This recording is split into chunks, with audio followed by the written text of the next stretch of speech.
नमस्कार, early time में आपका स्वागत है। रिक्रूटमेंट पॉलिसी पर काफ़ी देर से जो है प्रश्न चिन्ह उठते आ रहे हैं कि रिक्रूटमेंट पॉलिसी में हमेशा कहीं ना कहीं खामियां जो है निकलती हैं। इसी समस्या को फिर से उजागर करने के लिए आज अभी हमारे साथ जसवीर सिंह जी हैं, जो डिस्ट्रिक्ट काउंसलर हैं पंचैरी मोंगरी से। इन्होंने आज फिर से इस मुद्दे को उठाया कि किस तरीके से जो है रिक्रूटमेंट पॉलिसी में बहुत सारी खामियां हैं और इसे दुरुस्त करने की ज़रूरत है, एक नई रिक्रूटमेंट पॉलिसी लाने की ज़रूरत है। क्या क्या खामियां हैं जो आपको लगती हैं मेन बेसिक, जो कि रिक्रूटमेंट पॉलिसी जो है हमारी यहाँ की, और ख़ास करके जो रिक्रूटमेंट एजेंसी है JKSSB, वो काफ़ी असफल रही है? बहुत बहुत नमस्कार सर। मैं आपके माध्यम से सीधा जम्मू कश्मीर के माननीय उपराज्यपाल महोदय से ये कहना चाहूँगा कि काफ़ी सारे प्रॉमिस हमने किए थे और निश्चित तौर पर हमने अच्छे इनिशिएटिव भी लिए हैं उनको पूरे करने के लिए, लेकिन शायद जिस नए जम्मू कश्मीर की हम बात करते हैं उसमें जो 70-80 लाख हमारे युवा साथी हैं, उनके इश्यूज़ को एड्रेस किए बिना हम उस नए जम्मू कश्मीर में बनाने में सफल नहीं हो सकते। जहाँ तक रिक्रूटमेंट पॉलिसी का सवाल है तो मैंने इन 3 चीज़ों को आपस में जोड़ा है: यूथ पॉलिसी, स्पोर्ट्स पॉलिसी और रिक्रूटमेंट पॉलिसी। ये तीनों पॉलिसीज़ जो हैं वो नई जम्मू कश्मीर को बनाने में मुझे लगता है कि बहुत इंपॉर्टेंट भूमिका निभाने वाली हैं। लेकिन अफसोस इस बात का है कि फ़िलहाल हमारे पास ऐसी कोई पॉलिसी नहीं है। जहाँ तक रिक्रूटमेंट पॉलिसी का सवाल है, यूथ और स्पोर्ट्स पॉलिसी तो कभी थी नहीं हमारे पास, एक रेशनल यूथ स्पोर्ट्स पॉलिसी। लेकिन जहाँ तक रिक्रूटमेंट पॉलिसी का सवाल है, आप देखेंगे, बताएं कौन सी हमारे पास पॉलिसी ऐसी है जो ये बताती हो कि किस तरीके से हम एग्ज़ाम्स को कंडक्ट करेंगे, क्या उसका पीरियड रहेगा, जो हमारी जो पोस्टें वैकेंट पड़ी हैं वो कैसे हम उनको फिलअप करेंगे।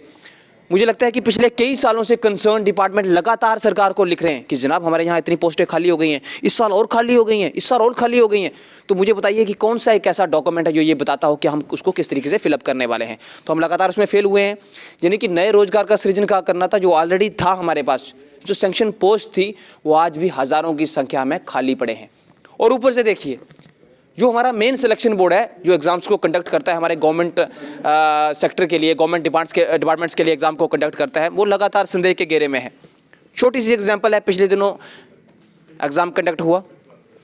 एग्ज़ाम के बाद हालांकि काफ़ी सारे यूथ ने सोशल मीडिया पे इशू रेज़ किया कि नहीं, अनफेयर तरीके से कंडक्ट हुआ है, हम इसको नहीं मानेंगे, इसकी इंक्वायरी होनी चाहिए। तो किसी ने नहीं सुना। विंग का पॉलिसी मेकर अब ये तो नहीं है कि बिना देखे जो है कुछ भी कमेंट कर देंगे। तो मैंने थोड़ा सा रिसर्च किया, JKSSB का ट्विटर हैंडल देखा।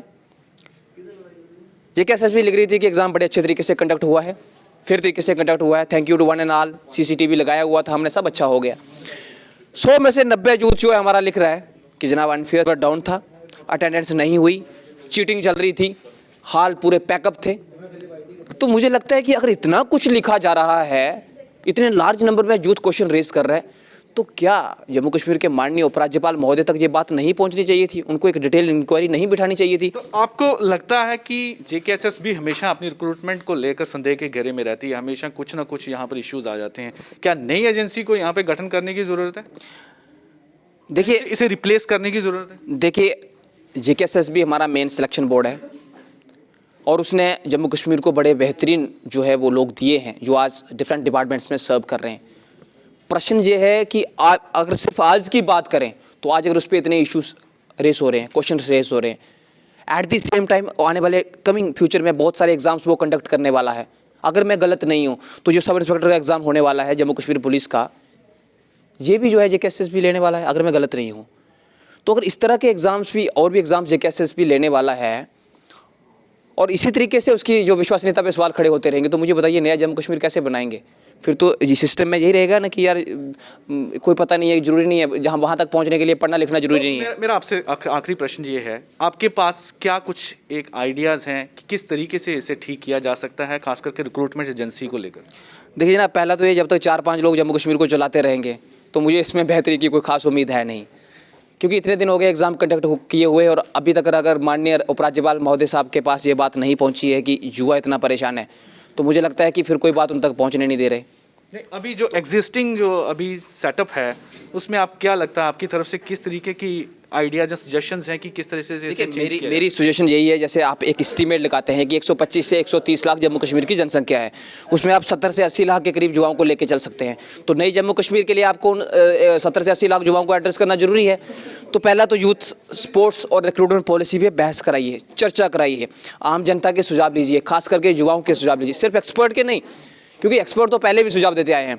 आप जिस पार्टिकुलर सेक्शन को टारगेट करना चाह रहे हैं, आप उसके भी सुझाव लीजिए, ताकि जो है हम उस पॉलिसी को बेटर कर सके। और दूसरा, जेकेएसएसबी के कामकाज को लेके हमें इमीडिएटली जो है वो रिवैल्यूएशन की ज़रूरत है, क्योंकि ये जितने भी एग्जाम्स कंडक्ट हो रहे हैं, इनके थ्रू जितने भी लोग रिक्रूट होकर आएंगे, कल यही नया जम्मू कश्मीर बनाएंगे। तो अगर इसकी विश्वसनीयता पे जो संदेह किया गया है, अगर उसको हमने ठीक नहीं किया, मैं नहीं कह रहा हूँ कि सही होगा, मैं सिर्फ ये कह रहा हूँ कि जाँच कीजिए और उसको उसमें से खरा उतारिए। अगर वो रिफॉर्म्स की जरूरत है, नहीं, मेजर रिफॉर्म्स की ज़रूरत है। हमने पिछले 3 साल में जहां रिफॉर्म्स करने थे वहां सिर्फ प्रॉमिस किए हैं, और अभी भी हम काम चलाओ, मैं बता रहा हूं ना, हमारे पास पॉलिसी नहीं है कि जो वैकेंट पोस्ट पड़ी है कैसे फिलअप करेंगे।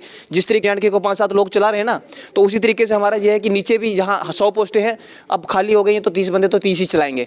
तो आप कब तक, अभी सरकार ये जहाँ तो ये जवाब दे दे कि कब तक आप ऐसा करने वाले हैं, जहाँ आप इमीडिएटली एड्रेस करिए, क्योंकि यूथ सड़कों पे है। मैं एक लास्ट एग्जांपल दूंगा आपको।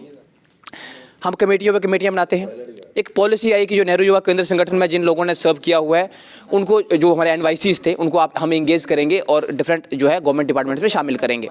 एंगेजमेंट शुरू हुई, बायोमेट्रिक शुरू हुआ, सबने अपनी अपनी फाइलें लगाई, काफ़ी सारे लोगों का मेजर पोर्शन का हो गया। 571 के करीब इस टाइम हमारे एनवाईसीज हैं जिनकी उस टाइम बायोमेट्रिक किसी वजह से नहीं हो पाई, और सरकार खुद भी जिम्मेदार थी। आप देखेंगे कि कुछ डिस्ट्रिक्ट्स में हो गया और कुछ डिस्ट्रिक्ट्स में वो पॉलिसी लागू नहीं की उन्होंने, या उन लोगों को शामिल नहीं किया। तो वो लगातार 4 साल, मैं गवाह हूँ, मैं उन लोगों के साथ चला हूँ, मेरी कई बार चर्चा हुई है। वो पिछले 4 सालों में बार बार सरकारी दरवाजे पे अपना माथा रगड़ के थक गए हैं। कमीशन पे कमीशन, हाँ क्या हुआ कि नई कमेटी बना दी है, क्या हुआ नई कमेटी बना दी है, नई फाइल बना दी है, 4 सालों में कुछ नहीं हुआ। तो मुझे लगता है कि टाइम आ गया है थोड़ा सा इसके ऊपर। और मुझे जो सबसे ज़्यादा उम्मीद है वो जम्मू कश्मीर के माननीय उपराज्यपाल महोदय से है। मेहनती हैं, दौड़ते हैं, जहाँ जानते हैं, जम्मू कश्मीर को जानते हैं, बट मुझे लगता है कि जो काम जो युद्ध स्तर पे जहाँ होना चाहिए था वो बड़ा ढीला हुआ है, और इसको इमीडिएटली एड्रेस करने की ज़रूरत है।